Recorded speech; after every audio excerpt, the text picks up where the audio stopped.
జయ శ్రీమన్నారాయణ. దశావతారాల్లో 7వ అవతారం రామావతారం. త్రేతాయుగంలో ధర్మాన్ని స్థాపించడానికి, మానవుడు ఎలా జీవించాలో చూపించడానికి ఆ శ్రీ మహావిష్ణువు అయోధ్యకు రాజు అయిన దశరథ మహారాజు కౌసల్య దంపతులకు రాముడిలా జన్మిస్తాడు. శ్రీరాముడు గొప్ప వీరుడు, ధర్మాత్ముడు, గుణవంతుడు. రోజు విశ్వామిత్రుడు యాగ సంరక్షణార్థం రామలక్ష్మణులను అడవికి పంపిస్తాడు.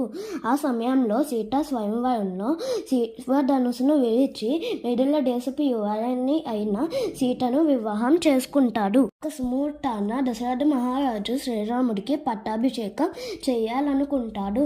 కానీ గతంలో కైకకి ఇచ్చిన వరాల వలన కైక భరతునికి పట్టాభిషేకం చేయాలని శ్రీరాముడిని 14 సంవత్సరాలు వనవాసం పంపించమని వరం అడుగుతుంది.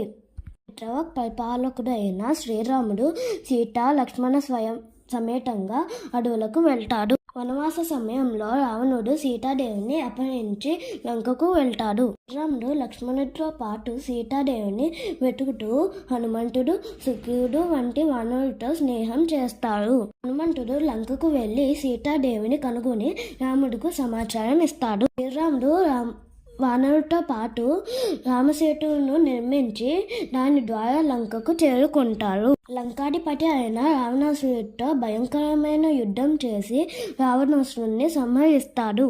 సీతాదేవిని రక్షించి 14 సంవత్సరాల వనవాసం పూర్తి అయ్యాక అయోధ్యకు తిరిగి వచ్చి శ్రీరాముడు పట్టాభిషేకం పొందాడు. రాముడి పాలనను అయోధ్య రాజ్యాన్ని రామరాజ్యం అని అంటారు. రామరాజ్యం ధర్మం, న్యాయం, సుఖ సంతోషాలతో పరిపూర్ణంగా ఉండేది. రామావతారం ద్వారా ఆ శ్రీ మహావిష్ణువు మానవ జీవితంలో కష్టాలు ఎదురైనప్పుడు ధర్మాన్ని ఎలా పాటించాలో, ఆదర్శన జీవం ఎలా గడపాలో మనకు తెలియచేస్తారు. జయ శ్రీరామ్. శ్రీరామ రక్ష, సర్వజగత్ రక్ష.